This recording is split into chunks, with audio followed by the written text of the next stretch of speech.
नमस्कार दोस्तों, आपका स्वागत है यूट्यूब चैनल एसके टेक्नोलॉजी पर। यूपी स्कॉलरशिप 2023-24 के जो है कि फॉर्म भरने में आप लोगों को एक कॉमन समस्या जो है कि सभी को आ रही है। समस्या आप लोगों ने मुझ तक पहुंचाई। आप लोग काफी लोग कमेंट में पूछ रहे थे, टेलीग्राम चैनल पर मैं देख पा रहा हूं, जहां पे आप लोग का एक कॉमन सवाल है कि एनपीसीआई स्टेटस को लेकर जो है कि समस्या आपको आ रही है। जब आवेदन कर रहे हो वहां पर आपको या तो नो स्टेटस आ रहा है या फिर जो है कि आपका दिखा रहा है कि जो है कि एनपीसीआई स्टेटस कुछ इस तरह से दिखा रहा है। मैं आपको एक सैंपल भी दिखाता हूं, स्टेटस नॉट रिसीव्ड इस तरह से आ रहा है, या फिर दूसरा चीज आपको दिखाई दे रहा होगा इस तरह से नो स्टेटस। तो ऐसे में आपके सामने क्या सोल्यूशन है इस प्रॉब्लम का, आपको क्या करना होगा ताकि ये समस्या खत्म हो सके और आप अपना फॉर्म पूरा कर सकें। तो इस वीडियो में हम लोग इसी बारे में बात करेंगे। वीडियो को पूरा एंड तक देखिएगा। जो भी चीजें बताऊंगा आपको ध्यान से देखनी है और ध्यान से समझ के इंप्लीमेंट करनी होगी, तब जाके आपकी ये प्रॉब्लम सॉल्व होगी। तो चलिए वीडियो को लाइक करें। सभी लोग चैनल को सब्सक्राइब नहीं किया है तो नीचे सब्सक्राइब का बटन आ रहा होगा, यहां पर आपको यूपी स्कॉलरशिप की सबसे सटीक अपडेट्स मिलती हैं, तो तुरंत सब्सक्राइब कर लीजिए। तो चलिए अब चलते हैं, ध्यान से सारी चीजें हम लोग देखते हैं। तो देखो, पहले तो आप सभी को मालूम होगा कि फॉर्म किसका किसका शुरू हुआ, मैं यहीं पर क्लियर कर दूं इससे पहले कि आप पैनिक करो। अभी जो आवेदन शुरू हुए वो है 9, 10, 11, 12 के शुरू हुए हैं। Post matric other than intermediate और अदर स्टेट, ये अभी 2 कैटेगरीज के शुरू नहीं हुए हैं। बाकी यानी कि 9, 10, 11, 12 अगर आप स्कूल में पढ़ते हो 9वीं 10वीं 11वीं 12वीं, तो आपके जो है कि फॉर्म के आवेदन शुरू हो गए। तो आप फॉर्म जब भरोगे तो ये समस्या आ रही है। समस्या क्या है? 2 तरह की समस्या है। 2 तरह की क्या है? एक समस्या आप लोगों को कुछ इस तरह से आ रही होगी कि कुछ लोगों को ये आ रहा होगा नो स्टेटस करके, और वहीं कुछ लोगों को आ रहा होगा ये वाला status not received from NPCI server. तो क्या करना होगा? देखो, जिनके स्टेटस में आ रहा होगा नो स्टेटस, इसका मतलब क्या है? नो स्टेटस का मतलब हुआ कि आपका जो एनपीसीआई है, एनपीसीआई मतलब होता है national payment corporation of India, ये मतलब आधार आपका जो है कि बैंक अकाउंट से लिंक नहीं है। ये 2 अलग चीजें होती है, एक होता है आधार सीडिंग और एक होती है आधार मैपिंग। आधार मतलब हो सकता है कि आपका अकाउंट जो है आधार से लिंक हो, लेकिन एनपीसीआई मैपर उसका ऑन नहीं होगा। तो इसके लिए आपको क्या करना होगा? सबसे पहले दोनों के केसेस में, मतलब चाहे आपका स्टेटस ये वाला हो चाहे ये वाला हो, आपको चेक करना होगा आपका एनपीसीआई मैपिंग। अब आपको आप में से ऑलरेडी बहुत लोगों को पता होगा कि आप ये कैसे चेक कर सकते हो। इसके लिए 2-3 चीजें चाहिए होंगी। क्या क्या चाहिए होगा?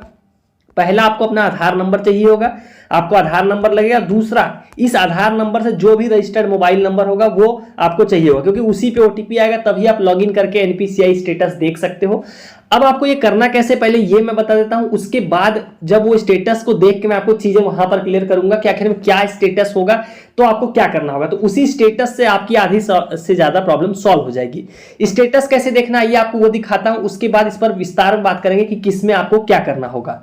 देखिए, एनपीसीआई मैपिंग का स्टेटस देखने के लिए आप यूआईडीएआई यानी जो आधार की वेबसाइट है उसका इस्तेमाल कर सकते हैं, लेकिन वहां से थोड़ा पहुंचना सभी के लिए आसान नहीं होगा। तो आप सिंपल जो मैं तरीका बता रहा हूं इससे भी देख सकते हैं, या फिर आपके लिए जो आपका सुटेबल तरीका उससे देख सकते हैं।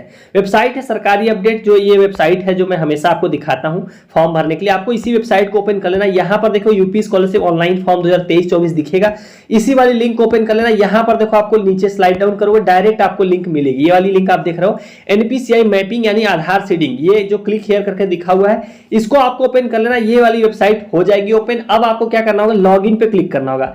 अब इस लॉगिन में 2 चीजें जो मैंने आपको बोली थी वो चाहिए होंगी। क्या क्या चाहिए होगा? आपको आधार नंबर यहां डाल देना है, ये वाला कैप्चा यहां डालोगे, और आपके रजिस्टर्ड मोबाइल नंबर पे देखो सेंड ओटीपी पे क्लिक करते एक ओटीपी जाएगा, उसको यहां इंटर ओटीपी जो आपको ऑप्शन दिखाई दे रहा है उसको करके लॉगिन कर लेना है। जैसे ही लॉगिन करोगे आपके सामने एक विकल्प आएगा, एक ऑप्शन आएगा जहां पे आपको देखा जाएगा कि एनपीसीआई स्टेटस देखने के लिए। तो आपको उसी एनपीसीआई स्टेटस पे क्लिक कर देना है, वो स्टेटस आपके सामने खुलकर आ जाएगा। अब स्टेटस जब आप चेक करोगे तो किस तरह का स्टेटस आपके आएगा मैं आपको दिखा देता हूं। जो सही स्टेटस है वो किस तरह से होना चाहिए। तो देखिए, जब आप स्टेटस चेक करोगे तो अगर आपका स्टेटस इस तरह से ओपन होकर आएगा, देखो इस तरह से जो स्टेटस जिसकी मैं बात कर रहा था, तो यहां पर आपको क्या देखने को मिला? Congratulation your Aadhaar bank mapping has been done. पहली चीज तो ये हो गई कि ये आपका आना चाहिए इस तरह से, अगर आपका सक्सेस है। दूसरी चीज आपको और एक देखनी है, वो यहां पर बैंक लिंकिंग स्टेटस जो है एक्टिव होना चाहिए। 2 चीजें आपको देखनी है। पहली चीज कि आपका जो स्टेटस है वो इस तरह से लिख के आना चाहिए, congratulation your Aadhaar bank mapping has been done, पहला चीज ये।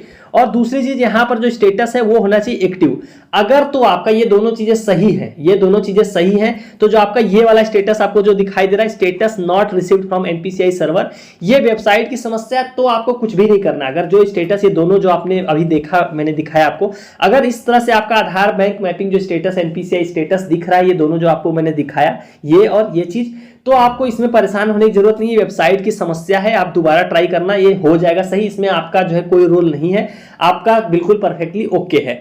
अगर आपका स्टेटस इसमें से कुछ भी अगर इस तरह से नहीं है, मतलब ये नहीं आ रहा है या ये स्टेटस इनएक्टिव दिखा रहा है, तो ऐसे केस में आपको तुरंत बैंक जाना होगा और उनसे बोलना होगा भाई मेरा कि एनपीसीआई मैपिंग जो है कि ऑन कर दीजिए। उसके लिए आपको ये 3-4 पेज का वो फॉर्म देंगे, वो फॉर्म भर के आधार की फोटोकॉपी के साथ आप बैंक को दे दोगे, 2-3 दिन के अंदर अंदर जो है कि आपका एनपीसीआई मैपिंग वो लोग ऑन कर देंगे और दोबारा जब स्टेटस चेक करोगे तो ये चीज हो जाएगा।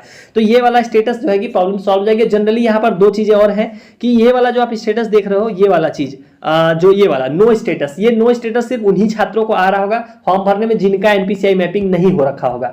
आप एनपीसीआई मैपिंग चेक करके देखना, आपका नहीं हुआ होगा तभी आपको नो स्टेटस आ रहा होगा, और जिनका हो रखा होगा उनको ये समस्या आ रही है। तो ये वेबसाइट की समस्या, इसमें आपको परेशान नहीं होना, आपको कुछ एक्स्ट्रा स्टेप नहीं करने हैं, ऑटोमेटिक वेबसाइट सही होगी और ये चीज आपकी सही हो जाएगी। तो ये दोनों तरीके थे जिससे मैंने आपको समझाने की कोशिश की कि क्या ये पूरा सीन है, क्या एनपीसीआई क्या चीज होती है, आपको कैसे स्टेटस चेक करना है और आपको क्या करना होगा। तो बैंक जाइए, जिनका भी नहीं दिखा रहा है, जिनका ओके है, वो वेबसाइट की समस्या है, ये आपकी समस्या जो है कि रिजॉल्व हो जाएगी। इस टाइम यूपी स्कॉलरशिप की वेबसाइट पे ऑलरेडी बहुत सारे काम हो रहे हैं, इस वजह से जो आप इंटर के बाद वाली क्लासेस हैं उनका आवेदन भी आप लोग देख रहे हो, अभी यूजी और पीजी के शुरू नहीं हुए हैं, उम्मीद है वो भी जल्द शुरू हो जाएगी। उस पर आप इससे पहले कमेंट करके अपडेट मानो, जैसे ही कोई अपडेट आएगी मैं तुरंत के तुरंत उसको आप तक शेयर करूंगा। टेलीग्राम चैनल की लिंक आपको कमेंट में मिल जाएगी, उससे भी जरूर जुड़ जाना। इंस्टाग्राम की आईडी आपकी स्क्रीन पर है, वहां पे भी आप फॉलो करके अपने सवाल पूछ सकते हो। सो चलिए गाइस, इस वाली वीडियो में इतना ही। Thank you for watching, stay tuned to SK technology.